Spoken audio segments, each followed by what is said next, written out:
Di sini saya membacakan sebuah cerita yang berjudul Roro Jonggrang. Cerita ini berasal dari Jawa Tengah dan Yogyakarta. Dahulu kala, terdapat sebuah kerajaan yang sangat besar bernama Kerajaan Prambanan. Rakyat kerajaan tersebut hidup makmur dan damai di bawah kepemimpinan raja bernama Prabu Baka. Sementara itu, di lain wilayah juga terdapat kerajaan yang tidak kalah besar dari Kerajaan Prambanan. Kerajaan tersebut bernama Kerajaan Pengging.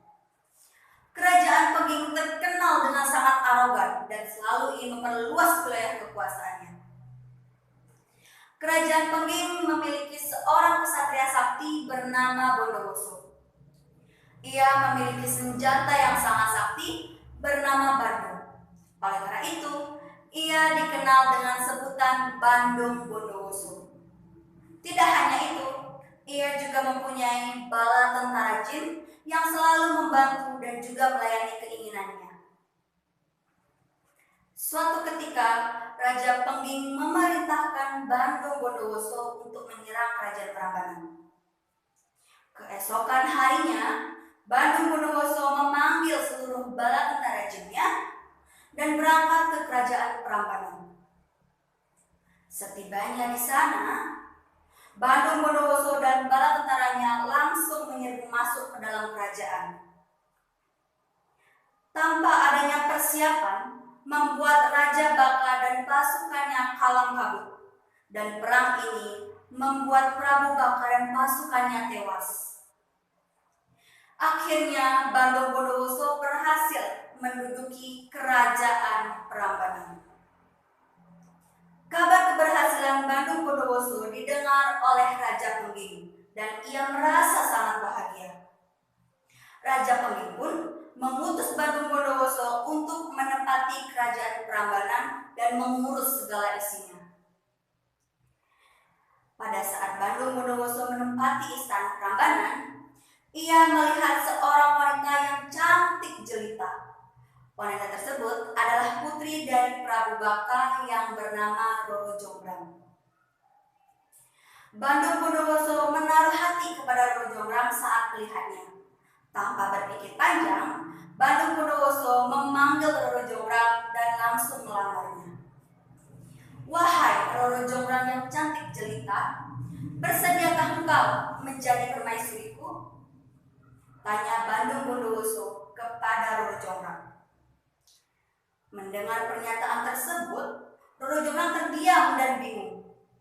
Ia sangat benci kepada Bandung Bondowoso karena ia telah menyebabkan ayahanda yang ia cintai meninggal. Namun, ia takut untuk menolak lamaran Bandung Bondowoso.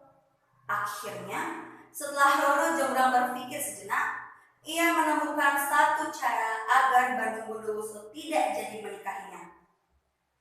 "Baiklah, aku menerima lamaranmu, Bandung Bondowoso. Namun, setelah kamu memenuhi satu syarat dariku," jawab Roro Jonggrang. "Apakah syaratmu itu, wahai Roro Jonggrang?" tanya Bandung Bondowoso.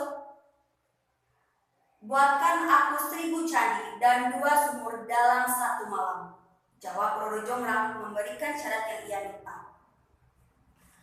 Mendengar syarat yang diberikan oleh Roro Jonggrang, Bandung Bondowoso mengumpulkan bala tentara jinnya.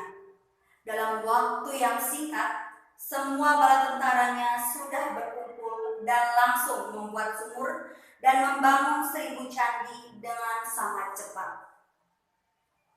Melihat kecepatan bala tentara Bandung Bondowoso, membuat Roro Jonggrang takut dan gelisah. Dalam sepertiga malam, hanya tinggal 2 candi dan 1 sumur yang belum terselesaikan. Roro Jonggrang berpikir keras bagaimana cara mengagalkan pembangunan candi dan membuatnya tidak jadi menikah dengan Bandung Bondowoso. Setelah berpikir keras, akhirnya membuahkan sebuah ide yang cemerlang. Ia akan membuat suasana menjadi pagi. Dengan begitu, para jin akan berhenti membuat candi karena hari sudah pagi.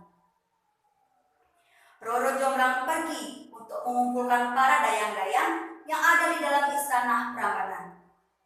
Para dayang-dayang tersebut diberi tugas untuk membakar jerami, membunyikan lesung, dan menaburkan bunga berbau semerbak wangi. Mendengar perintah dari Roro Jonggrang, dayang-dayang segera membakar jerami. Tak berselang lama, langit tampak kemerahan dan lesung pun mulai dibunyikan, serta bau harum bunga yang disebarkan dan membuat para ayam berkokok. Semua itu membuat para bala tentara jin Bandung Bondowoso pergi meninggalkan pekerjaannya. Mereka berpikir bahwa hari sudah pagi.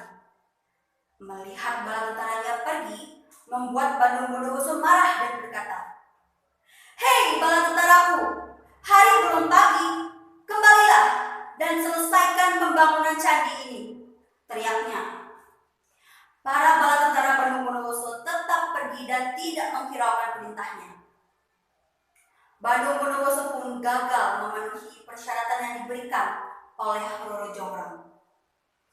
Mengetahui Bandung Bondowoso gagal dalam memenuhi persyaratan yang ia berikan, ia merasa sangat bahagia dan ia berkata pada Bandung Bondowoso, "Kau gagal memenuhi persyaratanku, wahai Bandung Bondowoso."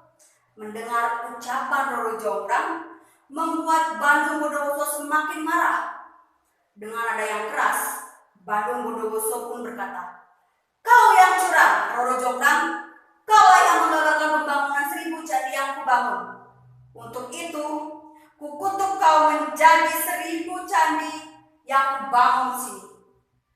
Setelah mengucapkan perkataan tersebut, Roro Jonggrang berubah menjadi sebuah arca yang melengkapi ke-1000 candi yang dibangun oleh Bondowoso.